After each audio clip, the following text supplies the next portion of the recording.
still have no idea how strong Captain Marvel is in the MCU.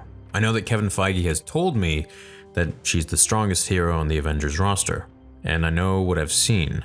She nearly defeated Thanos before he activated the Power Stone, but still, I can't really get a read on her character's abilities.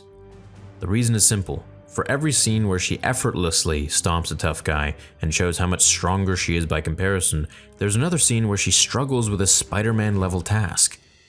So let's do a little bit of investigation and find out just how strong the MCU's Carol Danvers is, and isn't, depending on the situation. First up, let's take a look at a few scenes that show off just how powerful Carol Danvers really is. There are three specific ones that come to mind. First, she completely destroyed Thanos' ship, Sanctuary 2, without even trying. That's a pretty big deal. Second, she also annihilated Kree warships simply by falling through them and effortlessly popping them with lazy photon blasts. But the most impressive one is her fight with Thanos at the end of Avengers Endgame. In that scene, she uses her raw strength and flight to place a near wrist-breaking hold on Thanos. I'll describe it in detail, because it's pretty awesome. At this point in the battle, Thanos has captured Tony's Infinity Gauntlet. He's about to put it on when Captain Marvel shows up.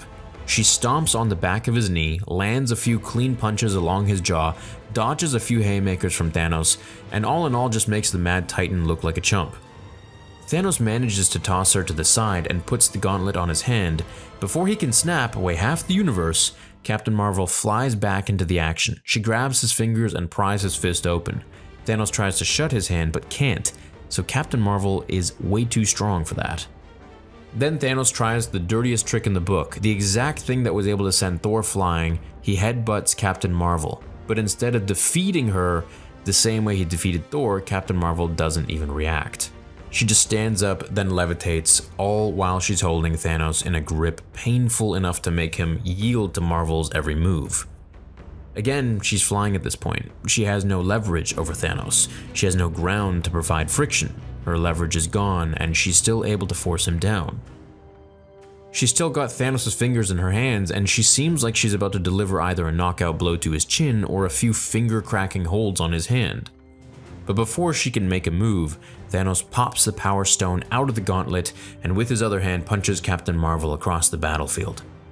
The key to take home here is that Captain Marvel was able to not only endure a headbutt from Thanos, which is something that the strongest Avenger, Thor, was not able to do, but she did it without flinching, without even acknowledging any pain. For all we know, it could have been as painless to Captain Marvel as a slap from one of Thanos' double goose-down pillows. You know, if they ever had a pillow fight or something like that. As any comic book fan knows, styles make fights. Just because Captain Marvel can beat Thanos doesn't mean she would then beat up the various other people that Thanos has defeated, like the Hulk for example. That's just not how it works. Joe Frazier beat Muhammad Ali in the first fight, and then Frazier went on to get thrashed by George Foreman, but later Ali defeated Foreman. Why? Styles make fights. So we can't for sure claim that Captain Marvel is the strongest hero in the MCU just because she beat up the guy who beat up Hulk and Thor. But if I'm speaking honestly, I guess it'd be hard not to say that though, right? I can see why a lot of people do say that. How could you not say that she is the strongest? That's just how impressive her feats are, especially, her brawl with Thanos. But where there is good, there is also bad.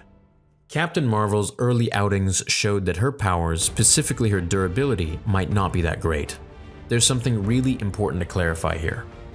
For much of the first Captain Marvel movie, Carol Danvers had a power dampener implanted into her body. That means she was never able to go full power, until the very end. But even after that, she was given the Super Saiyan treatment and powered up. I noticed that she wasn't exactly on par with her Endgame performance. We could chalk this up to the fact that Danvers had literally just rediscovered her abilities and she wasn't really sure how to use them just yet. Or we could do what any otherwise fanboy would do and analyze every tiny detail, perhaps overanalyze it too, and see if we can draw any conclusions. After Carol Danvers confronts the Supreme Intelligence and unlocks her full powers, she goes on a rampage through her former allies, the Kree Star Force members. Now, Kree are by and large more powerful than humans, as most MCU alien species are. The stronger members of Starforge range up to Steve Rogers' strength levels, but the majority of them are just slightly more powerful than Earthlings. Well, in this battle, there were a few times that fully unleashed Carol Danvers was hit off of her feet or knocked back by these Kree. And as we've just mentioned, they're nowhere near the power levels of a human super soldier, so they're definitely nothing compared to Thanos. But they seem to have done more damage than the Mad Titan could do. In one particular instance, Danvers was attacked by Captain Atlas, who is a pretty inconsequential member of Star Force, and throughout the combat, she exchanges blows with Korath, who was easily defeated by Drax in the first Guardians of the Galaxy movie. Like I mentioned earlier, all of these guys are foes that Spider-Man could easily do away with, but Carol Danvers struggled. Again, she had just unlocked her full powers, so she might not have been able to use them properly just yet.